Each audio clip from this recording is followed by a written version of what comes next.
a vida seja feita de ilusão, pode até ficar maluco ou morrer na solidão. É preciso ter cuidado pra... É preciso saber viver. Toda pedra do caminho você pode retirar. Numa flor que tem espinhos você pode se arranhar. Se o bem e o mal existem, você pode escolher. É preciso saber viver. É preciso saber viver. É preciso saber viver. É preciso saber viver. Saber viver. Quem espera que a vida seja feita de ilusão, pode até ficar maluco ou morrer na solidão. É preciso ter cuidado pra mais tarde não sofrer.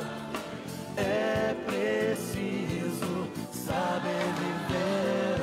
Toda pedra do caminho você pode retirar.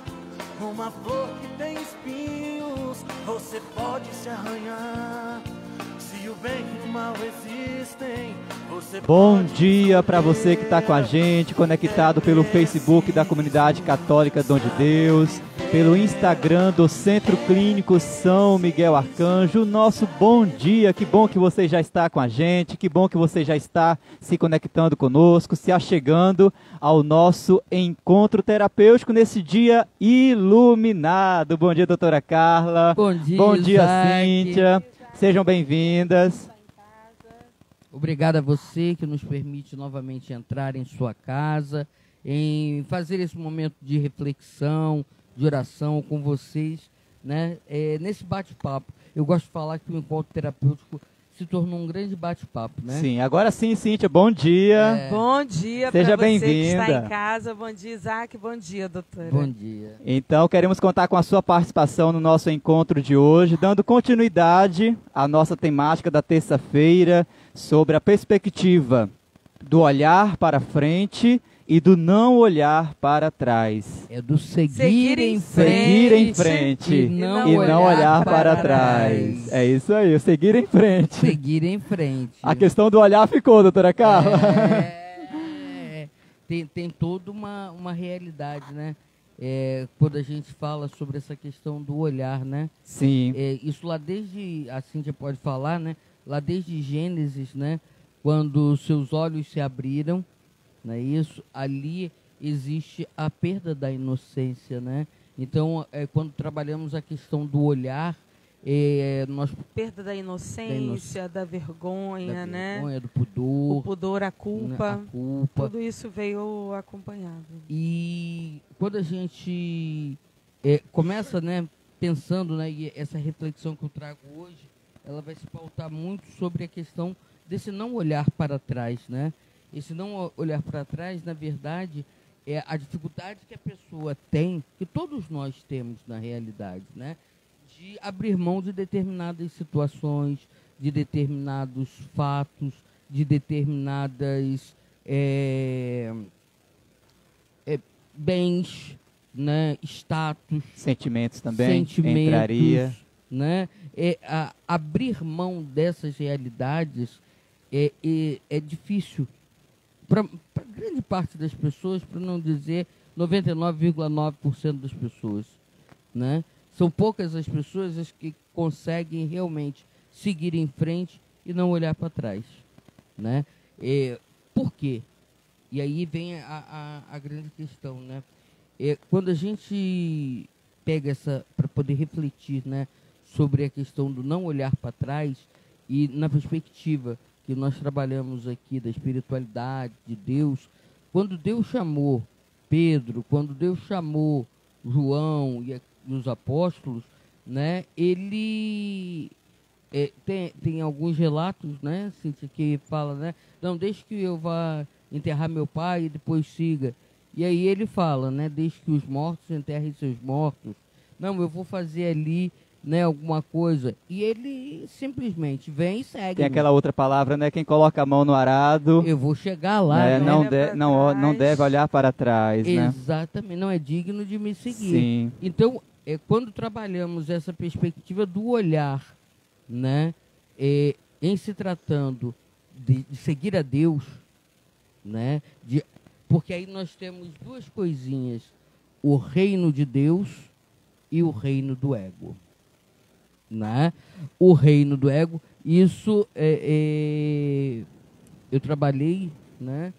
Tem um autor, eu esqueci o nome dele aqui agora, mas que trabalha, né?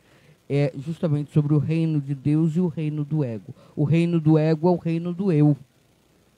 É o reino do eu. É o reino daqui do mundo.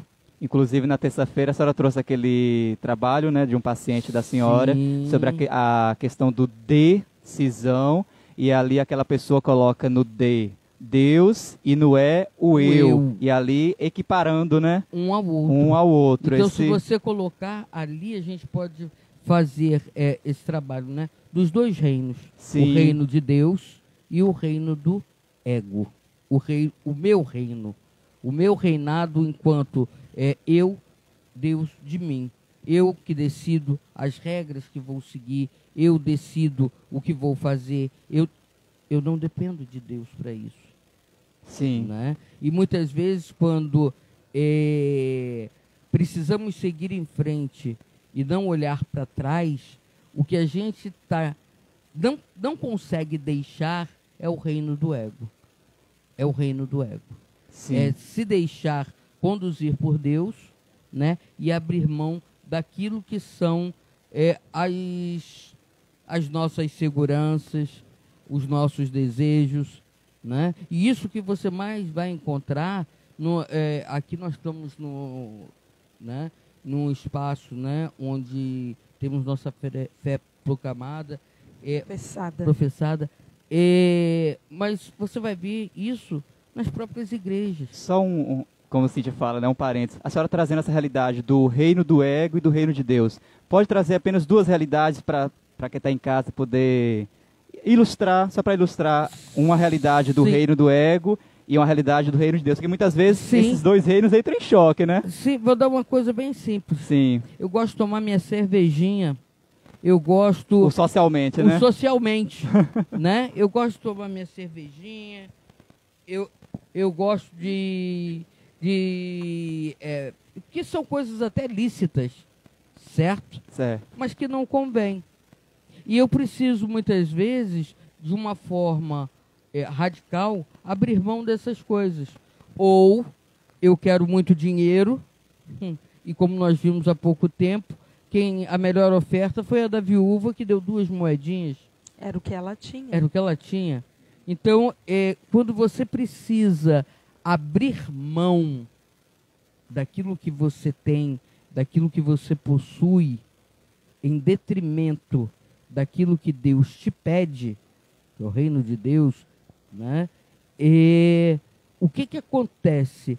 Você fica naquele embate com você mesmo, né? Você fica naquela briga ferrenha entre você e você. É entre você e você. É entre abrir mão, é o deixar ir, lembra que nós falávamos, né? E reter. Abrir mão e reter. Na realidade, eu não quero deixar ir lembranças, eu não quero deixar ir situações. E aí, quando eu não quero deixar ir, o que é que eu faço? Determinados tipos de prazer. Eu olho para trás. Olha para trás. Entende? E a senhora trazendo essa questão, e aí Cíntia pode nos ajudar sobre, na perspectiva bíblica, essa questão do olhar, Cíntia. A Carla já trouxe alguns pontos. Essa questão do olhar, a partir da perspectiva bíblica, dessa importância, muitas vezes, não apenas um olhar físico, né? A gente até refletia também sobre essa questão, né, de uma transição não apenas geográfica, mas algo mais profundo. Seria o olhar do coração, a mudança do coração. A conversão do coração, né, Cíntia? Não é aquilo que entra no homem que o leva a pecar, mas aquilo que sai do coração do homem. Mateus Né? 7, 20. E aí 20 ontem, até seguintes. na reflexão, eu falava um pouquinho que os evangelhos dessa semana, né? Ele fala muito sobre os fins dos tempos, mas também preparando para a vinda do Messias, né? Para esse tempo que nós vamos viver agora do Advento. Então, quando a gente vai trabalhando, né, essa dimensão do olhar, né? Tem aquele famoso versículo bíblico, né? Se teu olho te leva a pecar, arranca-o. Né? Que são alguns ditados, alguns ditos, né, populares que na época se tinha também, né, na época de Jesus. E isso foi sendo atualizado, né, com a gente. E quando a gente vai falando, né, sobre essa dimensão do olhar, né, aquilo que entra pelos nossos sentidos, Sim. né, porque a fé ela também é aderida pelos sentidos. Muito da nossa fé é aderido pelos sentidos. Nós temos a realidade da fé quanto virtude teologal, infusa, graça divina, mas a gente também tem a fé que é alimentada pelos nossos sentidos, seja pelo nosso ouvir, pelo nosso ver, pelo nosso tocar, pelo nosso sentir, né? Então, quando a gente vai falando sobre essa realidade do olhar, né, a gente vai falando também sobre a forma com que nós vamos enxergando a vida, o mundo, as coisas, né, mudando a ótica, vamos dizer assim, né, das coisas, né, a forma de pensar, né, ela vai modificando o meu olhar. Não é o meu olhar que modificam as coisas, na verdade, porque existe uma mudança interior, uma mudança no meu coração, né, que perpassa pelos meus pensamentos, pelas minhas capacidades, né, humanas, pelos meus pensamentos, vai mudando meus sentimentos, né, vai trabalhando a minha razão e a minha inteligência para o bem. E aí o meu olhar vai sendo modificado. Só que aí né? o que acontece? Sim. Quando eu olho para trás, é porque eu estou com saudade do que eu deixei. Né? Quando se diz até o olhar para trás, se fala do ficar nas lembranças passadas, né? Ficar preso lá nas situações passadas. Tem até o exemplo bíblico, né, que a gente vai falar sobre a destruição de Sodoma e Gomorra, né, onde a mulher de Ló, né, ali os anjos do Senhor, né, eles tinham falado, Deus tinha falado para eles, Sim. vai e não olha para trás. Eu trouxe até aqui, segue em frente, segue adiante. E ela, na sua curiosidade, né, ou naquilo que ficou para trás, ela olhou. Ela foi desobediente. Mais uma vez, ela foi desobediente, aqui, né? Ó, Cíntia. E aí... Tá lá em Gênesis 19. Virou estátua de sal. Havendo-os levados, nesse momento onde os anjos do Senhor falam, né? Havendo-os levado fora, disse-lhes, livra-te, salva tua vida. Não olhes para trás, nem pares fora da capina. Foge para o monte, para que não pereçais, né? Nesse caso, Sodoma e Gomorra, né, figuram hoje para a gente o mundo atual. Se a gente pensar e fizer uma analogia, um paralelo, né, é aquele mundo perdido, é aquele mundo de devassidão, é aquele mundo onde existe uma liberalidade muito grande, né, onde os pecados estão aí e que para você seguir em frente, né, e se libertar desses pecados, você não pode olhar para trás. Se você olhar para trás, você vai sentir saudade daquilo que você está deixando. Você não está verdadeiramente mudando, né? Você pode estar deixando o local, como a gente falava, né, geograficamente. Você pode estar saindo lá de Sodoma e de Gomorra. Certo. Né? Você tomou a decisão de seguir em frente. Seguir em frente. Você está indo adiante. Mas quando chega e olha para trás, o que é que você faz? O que é que nesse momento você faz? E aí eu posso entrar. Pode, porque você vai falar ainda sobre as cebolas do Egito. Me as veio cebolas aqui também. do Egito, Sim. né, quando o povo estava no deserto, que sentiu saudades, porque eles olhavam para trás. Né? Eles sentiam saudades das cebolas do Egito. E é importante a gente lembrar, né, a doutora pode falar melhor do que eu sobre isso, né, nós trazemos em nós memórias. Nós trazemos memórias afetivas, nós trazemos lembranças, né? E tudo isso vai provocando em nós essa chamada saudade, né? Que a gente costuma dizer. E os nossos sentimentos, existe uma memória corporal também, não é, doutora? A senhora pode falar um pouquinho sobre essas realidades dessas memórias, né? Por exemplo, se eu fiz uma experiência, vou pegar um exemplo. Se a pessoa fez uma experiência sexual na infância, na adolescência, aquela memória onde fica guardada a sensação do prazer, ela está lá. Se eu ficar o tempo todo querendo olhar para trás, eu vou estar reavivando. Entraria também, existem Cíntia, outras coisas chamadas reminiscências. Né? As reminiscências. Você por um cheiro, eu sou muito disso, né? Eu sou muito do cheiro. Cheiro me remete a situações, a lembranças fatos, lá né? de trás do passado. Então, se a pessoa... Eu trabalhei muito isso com Cíntia, com um livro que fala sobre Gibbs, Em Busca de Si, do Proust, né? Que nós trabalhávamos a questão das reminiscências. Sim. E às vezes uma situação, né? Era um sangue eu estava temperando uma carne, uma galinha, me vinha uma lembrança, uma imagem, e aquele sangue despertava vários tipos de sentimentos, né? De nojos, de tudo, de várias coisas. Então, existe tudo isso, existe esse lado da memória positiva e da memória negativa. Se eu quero me livrar de algo, eu vou ficar trazendo a lembrança, esse algo, toda hora, por quê? Eu preciso trabalhar a minha lembrança para deixar isso lá atrás. Né? Olha, está aqui, está no seu lugar, na parte do meu passado. Quando eu fico olhando para trás, eu não me desprendo desse passado. Eu não me desprendo desse passado. Porque você não liberto meu coração exatamente deste passado. Você pode se desprender corporeamente, mas para onde você for, você vai levar o seu coração. É a questão de se desprender geograficamente. Mas o que precisa estar livre é o meu coração. O que precisa mudar é a minha mente, né? E o meu coração. O pensamento, o sentimento. Sentimento. Aí eu deixo livre meu coração para que outras coisas possam ver. Para que Deus possa vir preencher, para que o Espírito Santo possa vir preencher, para que eu possa mudar a minha profissão, para que eu possa ter uma nova perspectiva em termos de trabalho, entendeu? Não só ficando em termos de religião, mas em termos de trabalho, em termos de possibilidades, em termos de novos desafios. A senhora trouxe a realidade do reino de Deus e do reino do ego, né? Sim. Teria aí, nesse caso, a necessidade de houver essa transformação, né? A transformação do pensamento e do sentimento. Eu preciso entender que ali é o fim. Aquele reino do ego, ele não tem que existir. Entendeu? Ele não tem que existir. Sim.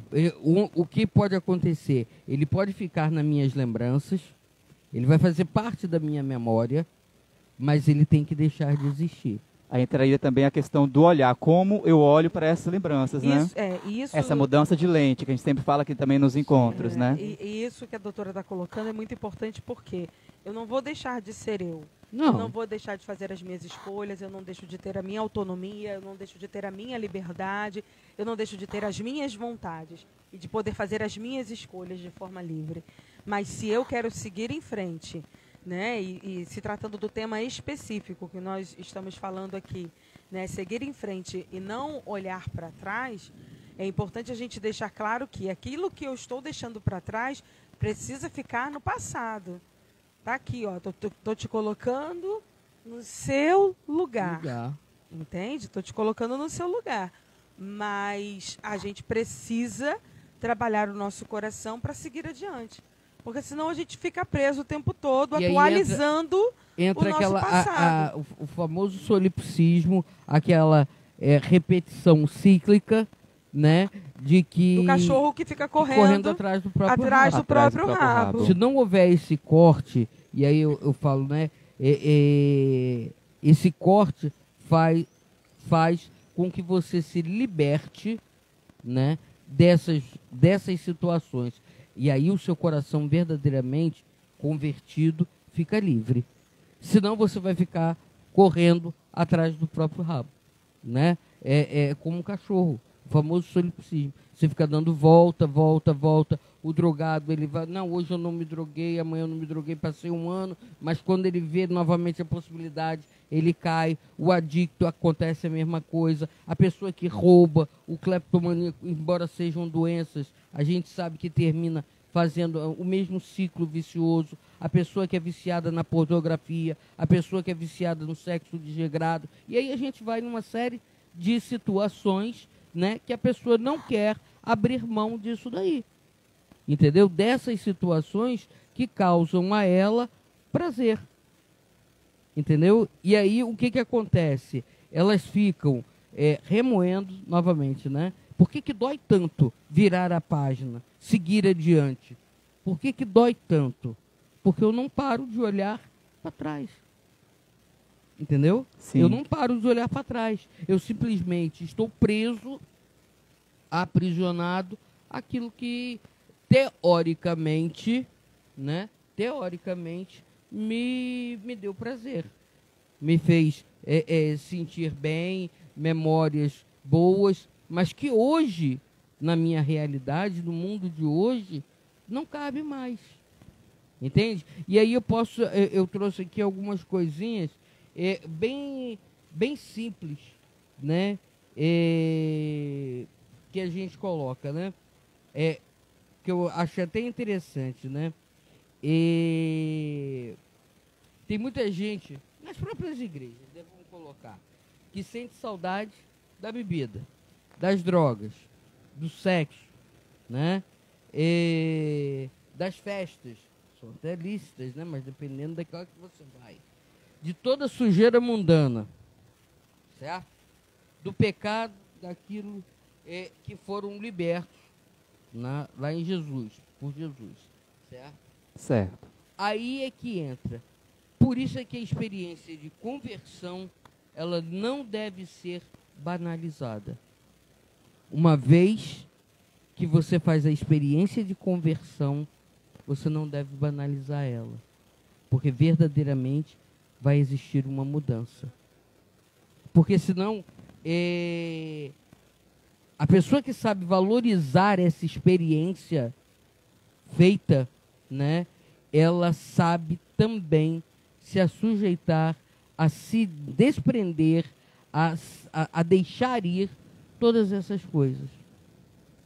Quando ela faz essa experiência verdadeira e que valoriza essa experiência de conversão, desse encontro com Deus, um Deus verdadeiro, vivo e verdadeiro, ela com certeza ela não tem nenhum problema em deixar as coisas irem, olhar para frente.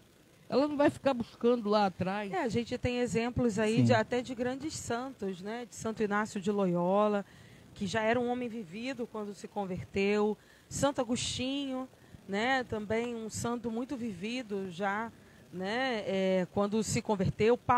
São Paulo, né? Então, quando a gente para poder olhar, né, todas essas realidades, a gente vai vendo que é possível quando a gente faz um encontro verdadeiro com Deus e consigo mesmo, com a verdade de quem nós somos, né? Com as nossas limitações, com os nossos vazios existenciais, e a gente vê que somente Deus, ele é aquele que vai preencher aquilo que hoje eu trago, que eu sinto.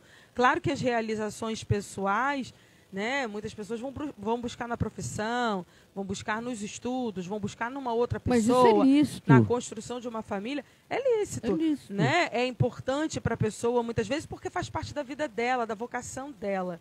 Né? Mas, ao mesmo tempo, ela precisa saber que o essencial, porque tudo isso passa. É isso aí. Né? Mas existe o essencial. Se não me faltar o essencial, eu sou completa e feliz para o resto da minha vida, né?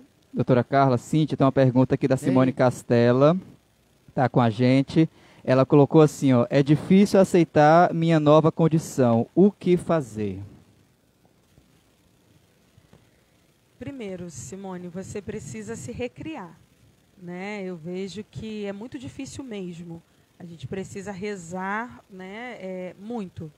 E creio que com o tempo, à medida que a gente vai buscando melhora numa fisioterapia, numa fonoaudiologia, né, num tratamento psicológico, a nossa mente e o nosso corpo vão trabalhar em favor, né? E o nosso espírito também precisa trabalhar no nosso favor, porque às vezes a gente, pelo fato de ficar lutando contra aquela nossa nova realidade, né, a gente não consegue aceitar a limitação, né? E o aceitar a limitação, o começar a aprender a lidar com essas limitações, né, é fundamental.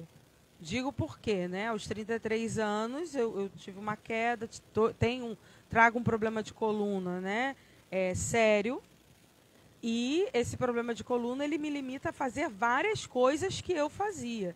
Então eu precisei começar a olhar coisas que antes eu não olhava. O olhar, né, o cuidar de uma planta, o saber podar, né? Eu precisei começar a ler outras coisas, né, a vislumbrar a vida por um outro ângulo, né, o ângulo do essencial. Porque muitas vezes, pelo fato de não aceitar, né, porque às vezes a gente era pessoas, né, muito ativas, né, éramos pessoas que realizávamos muitas coisas, né, nós ficamos presos a tudo aquilo que a gente realizava lá atrás, quando a gente tinha um certo condicionamento físico. A partir das utilidades, né? Exatamente, um certo condicionamento emocional. Só que hoje o meu emocional, ele necessita de outras coisas. Então eu fui para o lado da pintura, eu fui para o lado da criação, né, da otimização do tempo, né? Eu fui para o lado das plantas, né, da criação. Então existem tantas coisas que dentro da nossa limitação a gente pode descobrir e se recriar, que às vezes a gente fica tão preso, como a doutora Carla falava, sobre o passado, ou como nós éramos, que ao invés da gente agora começar a parar de perder tempo no sofrimento e seguir adiante, né, a gente fica nesse solipsismo. Né, isso aqui aconteceu, não tem mais como mudar, eu estou com essa limitação, você realmente e agora? É a balança, né, da bondade. Você realmente era a balança da bondade. Porque, Simone, eu ia falar isso daí em outras palavras, só que não com essa delicadeza. Exatamente, Minha porque querida, a pessoa muitas vezes precisa... Existe o seguinte, né? Repete só a pergunta. Ela... Eu vou dar a resposta agora... Ela coloca assim: é difícil aceitar a minha atual condição. É difícil aceitar a minha nova condição. O que fazer? Veja só, a primeira coisa que você deve fazer é pedir perdão a Deus, porque você está sendo uma pessoa ingrata. Porque veja só, você poderia nem estar aqui. Poderia não estar viva. Poderia não estar aqui. Poderia nem estar viva. E graças ao amor de Deus. E a misericórdia de Deus, tá você vendo está viva. A balança da bondade. Né? Mas é verdade. Então, primeira coisa, seja uma pessoa grata.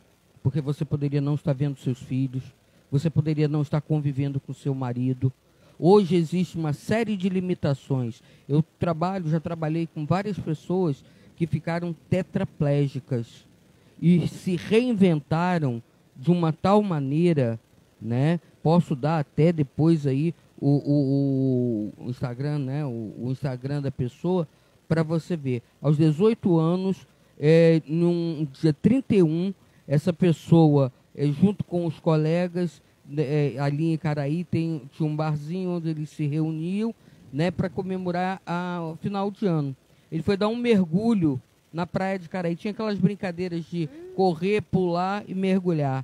Ele bateu num monte de areia que tinha na praia e quebrou aqui. Eu acompanhei porque era filho de uma amiga minha de trabalho e ele foi operado pela mesma médica também que operou a minha mãe. Sim. Esse rapaz tinha 18 anos de idade. 18 anos de idade. Se eu falar para você que ele se superou a tal ponto, né, as limitações dele, porque ele não movia absolutamente nada. A única coisa que funcionava nele era a cabeça. Graças a Deus. Era a cabeça.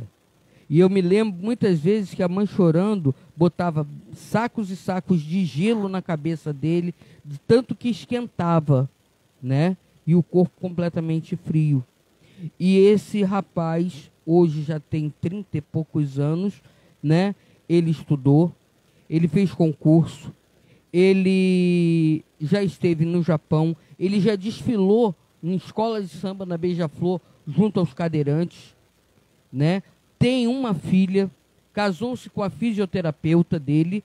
O que eu estou tentando te mostrar é o seguinte, se eu ficar preso naquilo que me limita, eu simplesmente não vou fazer absolutamente nada. Se ele ficasse preso em uma cama, né? Ele passou acho que 2 anos no Sara Bittencourt, em Brasília, e fez uma série, né, de exercícios, etc., adaptações. Ele se reinventou. Fez o movimento contrário, né? O movimento contrário. O que a vida tirou dele, ele mostrou que era possível.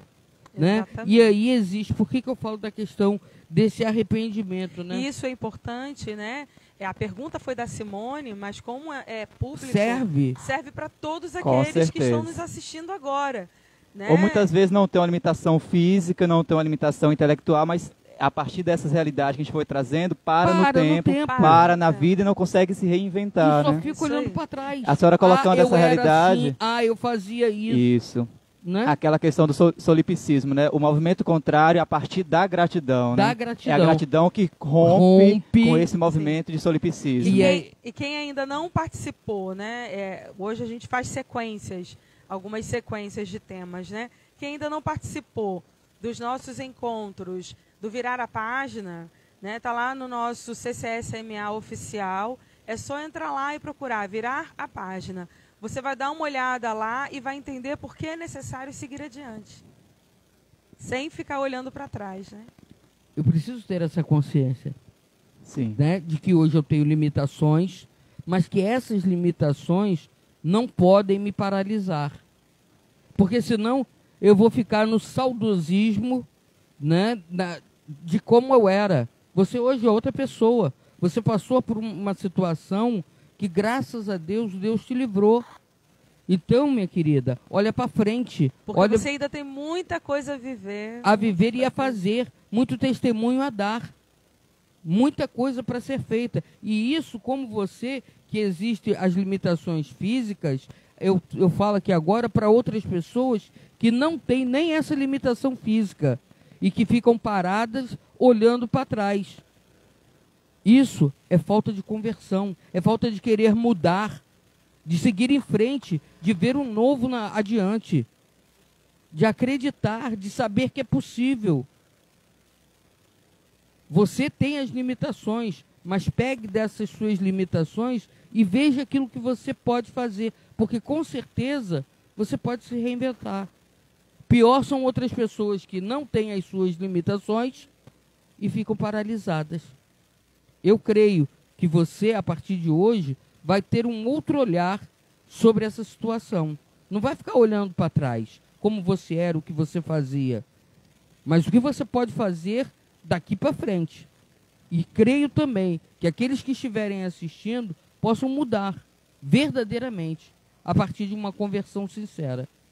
Agradecemos, Simone, pela sua participação e a você que está com a gente. Cíntia, faz oração para a gente. Para que possamos finalizar o nosso encontro, agradecendo a todos pela participação nesse dia de graça. Em nome do Pai, do Filho e do Espírito Santo. Amém. Amém. Meu Deus, eu creio, adoro, espero e amo-vos. Peço-vos perdão por aqueles que não creem, não adoram, não esperam e não vos amam. Meu Deus, eu creio, adoro, espero e amo-vos. Peço-vos perdão por aqueles que não creem, não adoram, não esperam e não vos amam. Meu Deus, eu creio, adoro, espero e amo-vos. Peço-vos perdão por aqueles que não creem, não adoram, não esperam e não vos amam. Meu irmão, minha irmã, segue adiante sem ficar olhando para trás. Se a gente ficar olhando para trás, a gente vai ficar preso na saudade, porque muitas coisas para nós eram importantes e preciosas, mas seguir adiante é fundamental para que a gente possa alcançar o céu e a eternidade. Então vamos construir a partir do hoje, um passo de cada vez, que o nosso passado sirva, né, como aprendizado, sirva como lembranças positivas e negativas para que a gente possa saber fazer as nossas novas escolhas hoje. Deus abençoe a sua vida, hoje e sempre. Agradecemos a você pela companhia, fica com Deus e até a próxima. Tchau, tchau, valeu!